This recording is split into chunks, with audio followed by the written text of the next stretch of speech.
Happy Friday, everybody. I hope you had a good week. Now, today is October 3rd, 2025, and this is your Friday planning video. Now, we've been talking about the sandwich generation. That, of course, is the unique squeeze so many people feel in midlife. One side are your kids still needing some guidance, education, and sometimes financial support, and the other side are your aging parents who may need help with their medical decisions, financial management, or even day-to-day care. It's a tough place to be. And if you've been there, you know one thing for certain: you don't want your kids to go through the same thing with you. So today we're going to talk about one of the most powerful ways to avoid being a burden on your children: planning for long-term care. Why does this matter? Now, if you've missed the last few videos, please check them out on my YouTube page or call me. I'll be happy to send you the links. For now, let's start with some perspective. The Department of Health and Human Services estimates that nearly 70% of Americans over age 65 will need some form of long-term care. That could mean a few hours of in-home help each week, or it could mean years in a skilled nursing facility. Yet if you look around, very few people are actually planning for this. Why? It's not because I'm not working on it, but because it's uncomfortable. No one likes to picture themselves needing help, but pretending it won't happen isn't a plan, it's a gamble.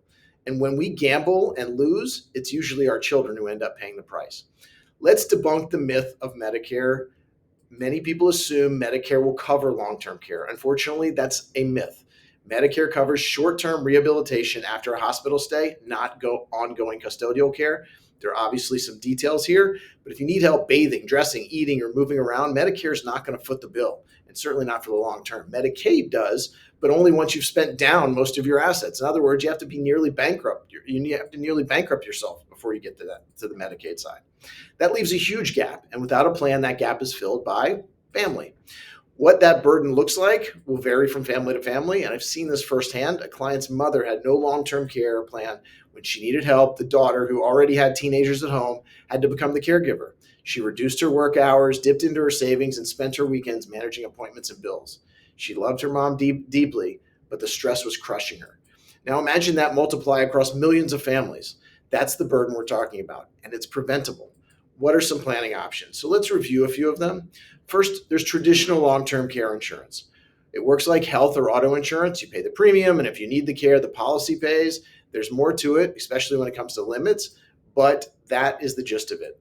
Coverage can include home health aides, assisted living, and nursing facilities. The downside: rising premiums, and if you never use it, you don't see a return. You may think rising premiums, by the way, are a fact of life, and we do deal with them with all the other insurances we have. But due to the continued growth in costs and the need in long-term care, I'm seeing 100% plus increases on clients' traditional long-term care insurance. This is hard to deal with, obviously. Number two is we can talk about hybrid policies. Now, combine life insurance or annuities with long-term care coverage. If you need care, benefits are paid from the policy. If you don't, your heirs get a death benefit.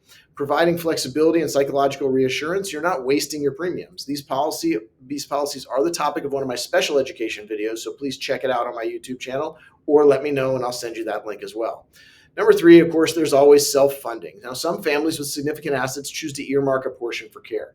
This requires discipline. Those funds must stay set aside, not to drift into vacation homes or other spending, often best paired with insurance as a buffer.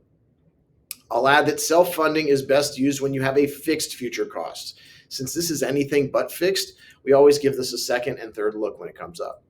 Now, there's an emotional gift to the planning. This isn't just about money, it's about dignity, independence, and preserving family relationships. By planning ahead, you allow your children to keep being your children, not just your caregivers. You protect the relationship so that their visits can be about love, not necessarily logistics. That's the real gift, lifting the weight before it ever lands on their shoulders. What are some next steps that we can take now to try to help this? Research your costs. Find out what care costs in your area. It's eye-opening, and it will help you set realistic targets. Have your talk with your family. Now, don't hide this. Tell your spouse, your kids, your siblings, here's how I'm planning for care. It builds confidence and trust. Work with the planning. Now, to add this self-serving comment, I can help weigh insurance versus self-funding versus hybrids based on your health, your assets, and your family situation. I will add, most importantly, if you don't talk to me about it, please talk to somebody.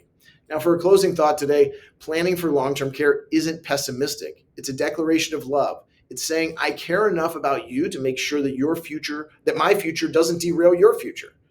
And that may be one of the greatest gifts you can leave to your children. Come back next week for a new installment in the Friday Planning video. We're going to move to another topic. Stay tuned for what that'll be. Have a great weekend and keep planning.